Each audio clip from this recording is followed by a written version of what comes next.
hope that you've been enjoying World Kitchen as much as I have. It has just been great to hear people's experiences in different countries, to get a recipe and ingredients and be able to cook a dish from that country.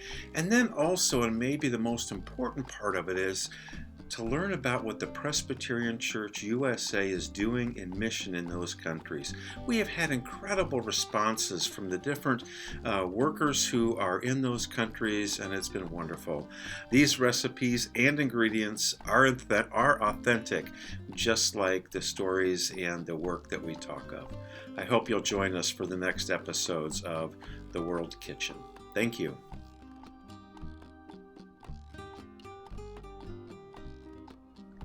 In Peru, the exploitation of mining and oil resources has led to major economic growth in recent decades. Yet, the gap between rich and poor in Peru is one of the highest in the Americas. Among the most impoverished peoples are indigenous populations whose livelihoods and way of life are gravely impacted by the combination of air, land, and water contamination.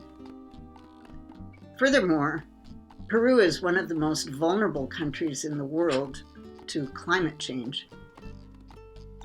It's in this context that Presbyterian World Mission joins in ministry with its global partners, Joining Hands, Peru, and the Evangelical Church of Peru. Presbyterian mission worker Jed Cobal assists the Peru Joining Hands network.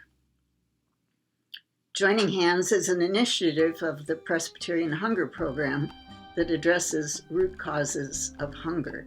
Jenny Cobal is the Peru site coordinator for the Presbyterian Young Adult Volunteer Program, which sends people ages 19 to 30 to serve in communities in need in the United States and abroad. In addition to service, the Young Adult Volunteers experience emphasizes living in intentional Christian community, spiritual formation, and vocational discernment. Each young adult volunteer in Peru is placed with one of the 8 NGOs or churches that form the Joining Hands Peru network. Through the Peru Mission Network, PCUSA churches and presbyteries partner with Joining Hands member organizations to discern together how God calls us to learn from one another in God's mission.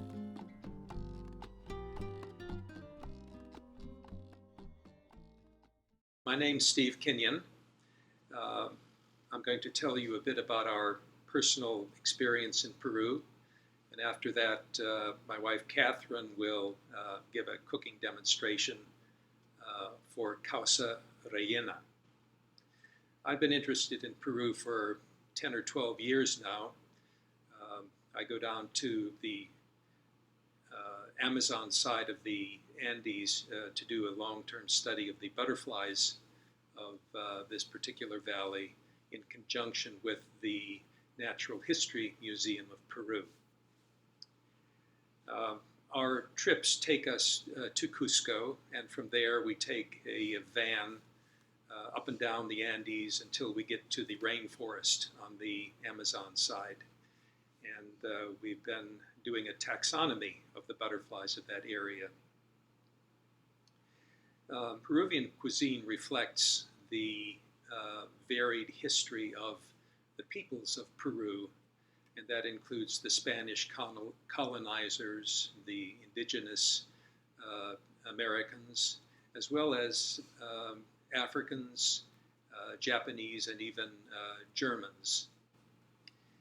And so we chose Causa Rellana, which reflects the traditions of both Spain and the Quechua people of the Andes. Catherine's granddaughter, Esther, will also give you her experience as a volunteer in mission to Cusco, and I am looking forward to hearing her side of her experience in Peru.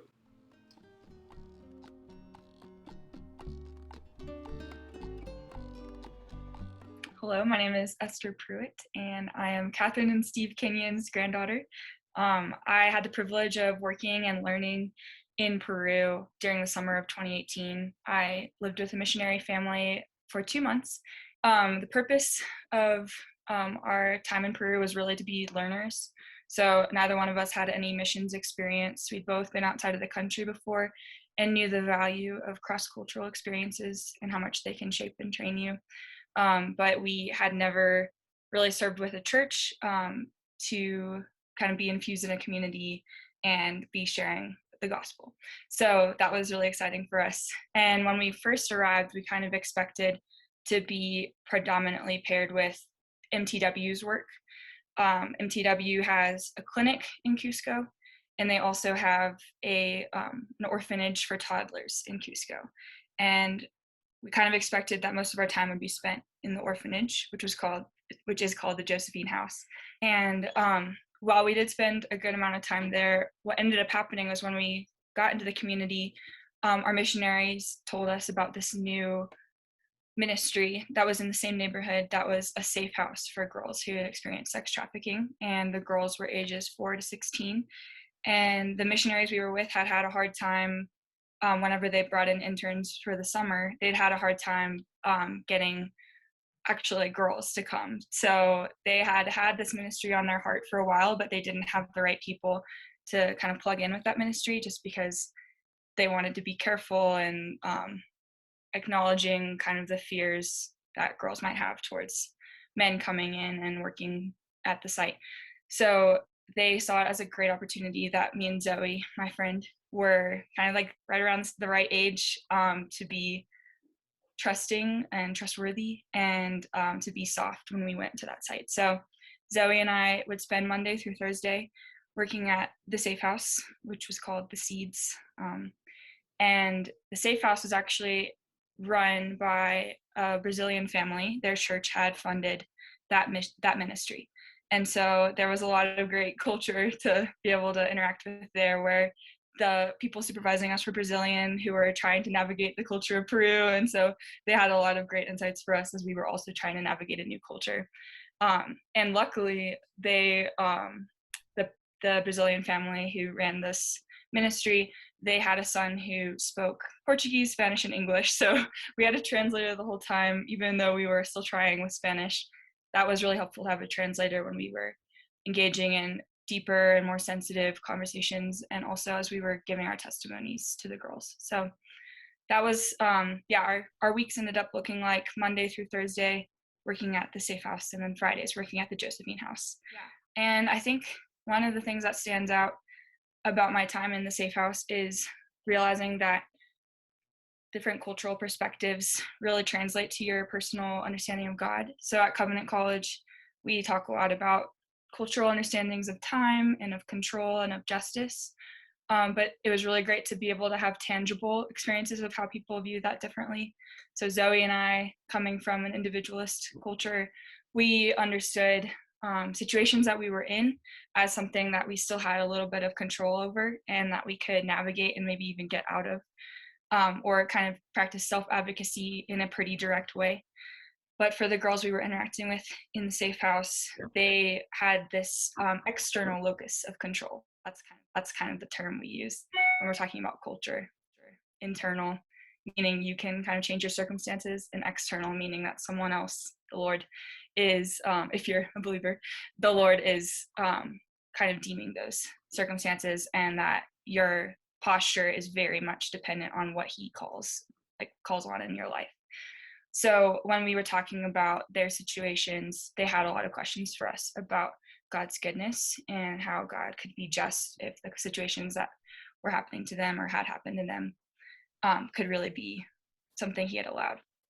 So it was honestly the topic we spent most time on was prayer and praying to the Lord to provide justice in our lives. And that was really helpful for me and Zoe, as I think we had a pretty small view of prayer before going into the summer. But coming out of it, learning that there were a lot of circumstances that, because of the culture, because of the government, because of it being a very predominantly male-oriented culture, that a lot of these girls were in situations that they were not able to get out of. And so by partnering with them in prayer for God to do something crazy in their lives and to deliver them himself was huge for us. And so that has really shaped my perspective as I've re-entered into the States, and as I think about my time in Peru all the time, remembering to pray to the Lord of Justice that he would be active in their lives and would be able to provide deliverance for them from those situations. So.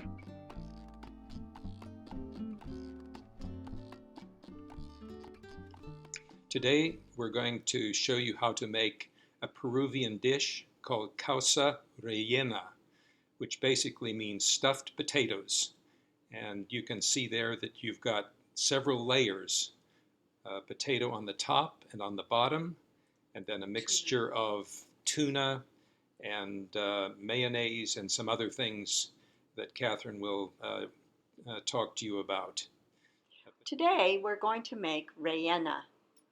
I'm going to peel about 2 pounds of yellow potatoes. Potato is a staple in Peruvian diet. They originated in the highlands here and are used almost daily. I'm going to try to cut them in half. We're going to put them in some water, boil them to about just under fork tenderness. We don't want them mushy. They're not going to be a whipped consistency. It's going to be a little rough, a few very soft lumps. And that helps it hold its shape. We'll do this again with this one. These are pretty good sized. We have cooled the potatoes to room temperature, and now we're going to mash them. Some recipes call for a ricer to be used. I don't have one, but I'm using this tool. The important part is not to have the potatoes to be whipped potatoes. We want it to be more a rougher mash. And these are just about perfect. They're cooled down, ready to be mixed. We'll be adding in our other pieces. And now we have our mashed potato. We're going to add some other ingredients. We have a 1/4 cup of olive oil. It's no particular kind of olive oil. That'll help us mix everything in. We're also going to add in lime juice. We're adding in a 1/4 cup.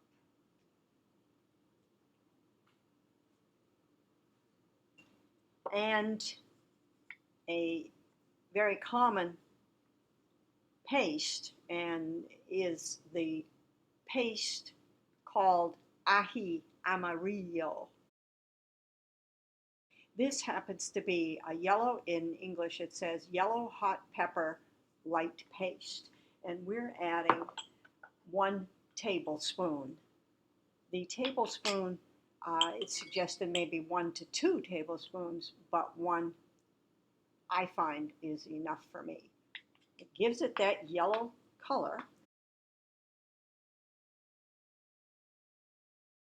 This now becomes the bottom and top layers of our rellena. I'm going to put to taste a little pepper,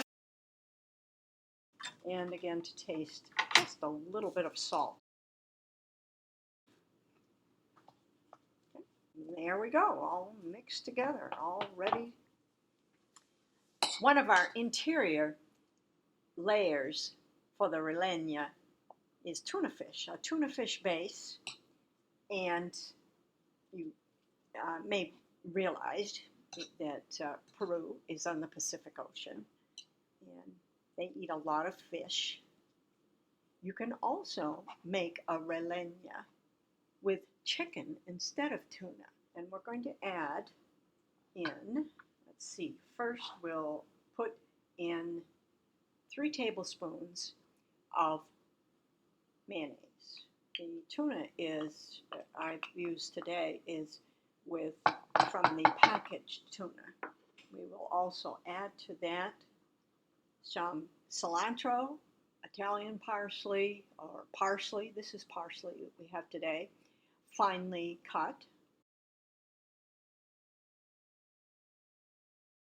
And we have also 2 tablespoons of red onion, and you can adjust the amount to suit your taste.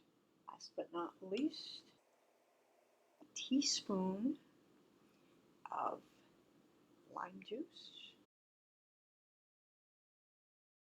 And give it a good stir. And then we're going to have it cool in the refrigerator for up to 30 minutes. That's good, nicely mixed. It's time to assemble the rellena. We will have 4 layers. We're going to start with our potato. And this first layer will end up actually being the top. Later on, we flip it upside down. A whole lot of fun. So we are using a medium-sized casserole dish. The dish has been lined with a plastic wrap. It helps with the removal of the final product. Some recipes say to fill the bottom third, but I keep saying to myself, okay, this is really the top. Next, we are going to put in our avocado layer.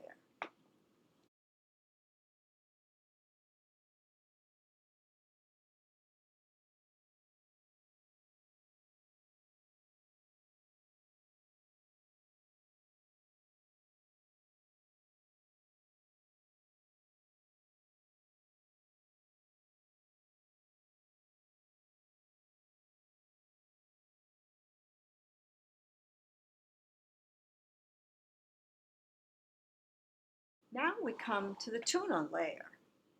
Remember, we have the tuna with the parsley and a little bit of salt and pepper. Empty this in. Smooth that so it's somewhat even.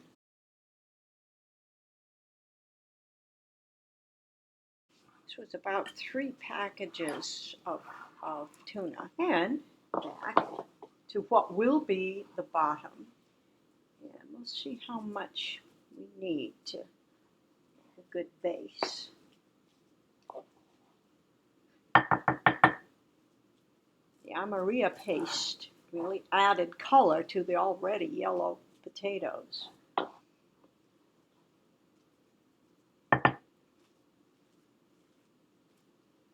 And it has just enough texture and thickness to it to spread and smooth quite nicely. Now we're going to cover the top just a bit so that we can let it set for a few minutes in the refrigerator. Now we have a lovely serving plate. We're going to be transferring the rellena onto the serving plate.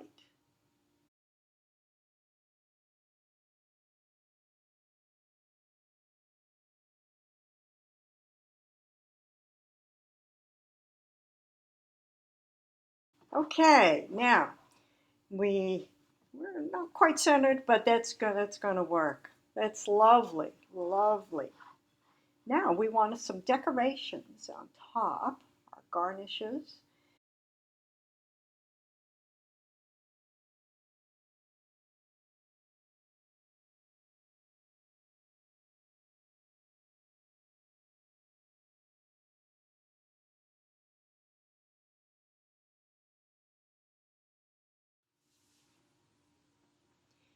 Now we're going to, you can see on the interior the levels between the potato and the bottom and top layers, and the tuna fish in the middle, and there are avocado slices in there. And another view would be if I cut another slice and put it over here. Aha, you can see actually a piece of the avocado, and it's easier to see the piece down here. Delicious.